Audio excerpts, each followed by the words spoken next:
This episode contains discussions of graphic violence, murder, and themes relating to sex work, which some viewers may find distressing. Viewer discretion is advised.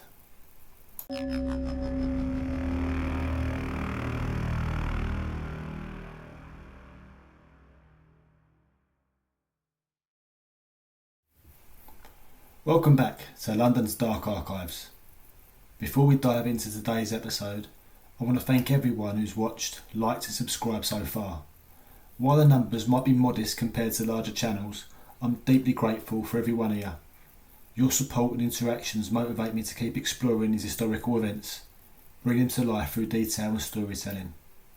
Please do share your thoughts, whether it's feedback on episodes or your own theories. I'd love to hear from you. Now, let's dive into the darkest chapter of the Whitechapel Murders. In this extended final episode, we're going to cover 3 more victims connected to the infamous Whitechapel Murders.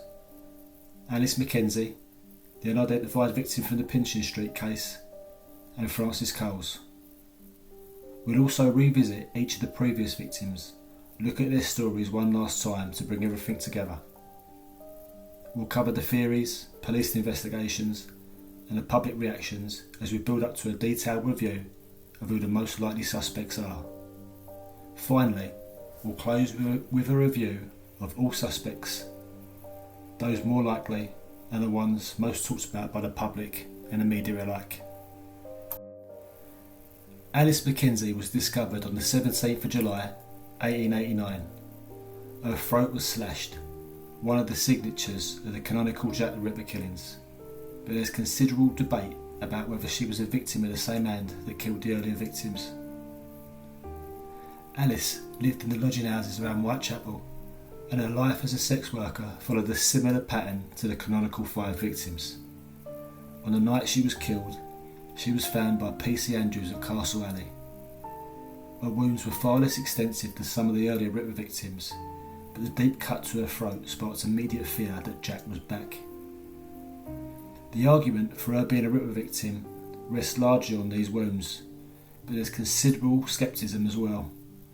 Unlike Mary Jane Kelly or Catherine Eddowes, there was no severe abdominal mutilations.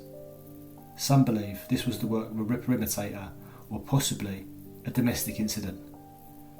Others suggest the Ripper's methods had changed as he either lost his nerve or he'd got interrupted before finishing.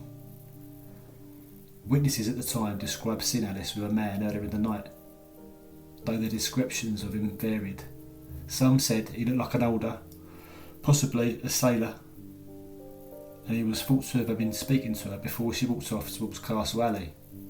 However, no one saw the actual murder, and the timeline of the events remain unclear.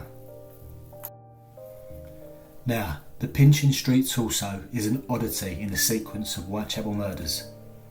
Found in 1889, this case was dramatically different from the others.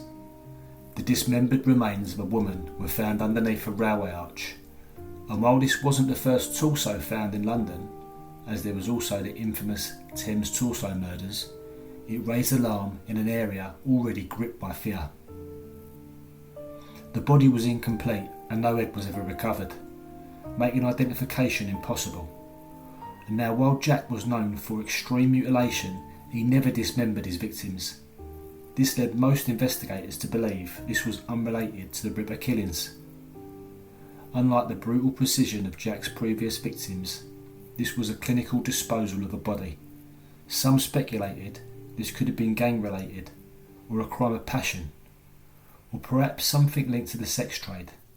The sheer anonymity of the body only added to the sense of mystery surrounding the Pinchin Street Torso. Frances Coles was discovered under very different circumstances. Her throat had been slashed, but once again, the mutilation was not as severe as the canonical Ripper victims. She was found alive, but barely clinging to life, and sadly died before anyone could reach her. Witnesses placed Frances walking with a man not long before her body was found. Interestingly, police arrested a man named John Sadler in connection with her murder. Sadler had known Frances and was last seen with her before the attack. He was eventually acquitted due to lack of evidence, but this was a case that carried echoes of the earlier Ripper murders.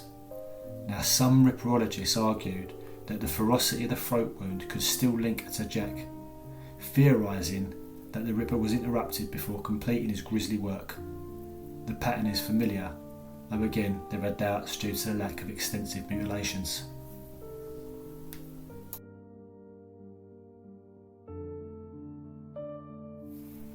Before we move on to suspects, I want to quickly summarise each of the Whitechapel murders.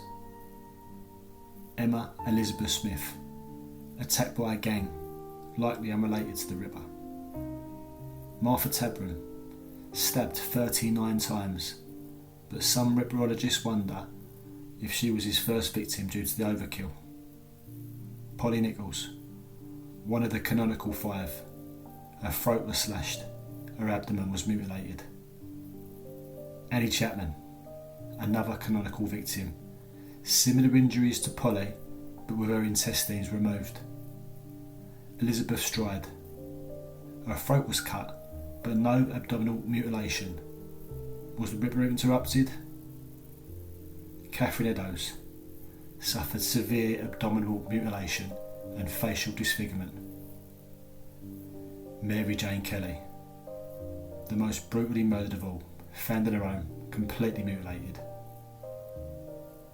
Alice McKenzie, wounds echoed Rippers, but the extent of mutilation was less severe.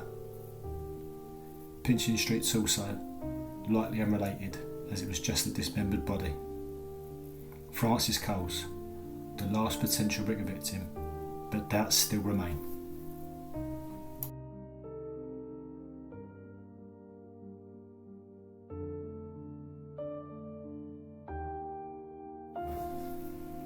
Let's move on to the most debated part of this dark history, the suspects. Charles Letchmere, aka Charles Cross. This is the suspect I personally find the most convincing. Letchmere was discovered at the scene of Polly Nichols' murder, but gave the name Charles Cross. Christopher Holmgren's The Missing Evidence and The House of Letchmere on YouTube provide compelling arguments that he may have been Jack. His route to work matched the murder sites, and he was found at the exact scene of one of the murders. Coincidence or something more sinister? David Cohen, often mistaken for Aaron Kosminski, was a Polish immigrant with an history of violent behaviour. Martin Fido's work brought Cohen to light as a possible suspect. His mental health deteriorated and he was placed in an asylum around the time the murders ceased. Aaron Kosminski is a well-known suspect, but I personally think the confusion with David Cohen weakens the case against him. He was a barber in the East End, and though he was later institutionalised, the evidence linking him to the crimes is thin. Dr. Francis Tamblety. He was an American quack doctor who was in London at the time of the murders. Known for his misogynistic views and interest in anatomy, some have speculated that he had the means and motive to commit the Ripper murders. He was arrested on unrelated charges but fled back to the States shortly after. Jacob Levy. He was another local butcher with mental health issues, and some suggest his knowledge of anatomy might have made him a viable suspect. He lived close to the murder sites and his mental state deteriorated in 1888, the year the murders took place. James Maybrick. This suspect gained attention due to the controversial Ripper Diary, supposedly written by Maybrick, a cotton merchant from Liverpool. While the diary's authenticity is widely questioned, it still spurred an interest in him as a potential suspect. Each of these suspects has been scrutinised for decades, but the true identity of Jack the Ripper remains one of the most notorious and unsolved mysteries in history. That wraps up my dive into the Whitechapel murders. I've shared my theories, the lies of the victims, and the suspects who have haunted the imaginations of true crime enthusiasts for over a century. Thank you for joining me on this journey. Let me know in the comments who you think Jack the Ripper was. Do you agree with my theories, or do you have your own? Anyway, stay tuned for the next chapter of London's Dark Archives, where we'll explore another legendary East End tale, one that still echoes in living memory. For more information on Jack the Ripper, I highly recommend the Jack the Ripper Tour YouTube channel, the House of Letchmere, and the excellent book and documentary contributions by Martin Fido. Stay safe everyone, and keep your doors locked.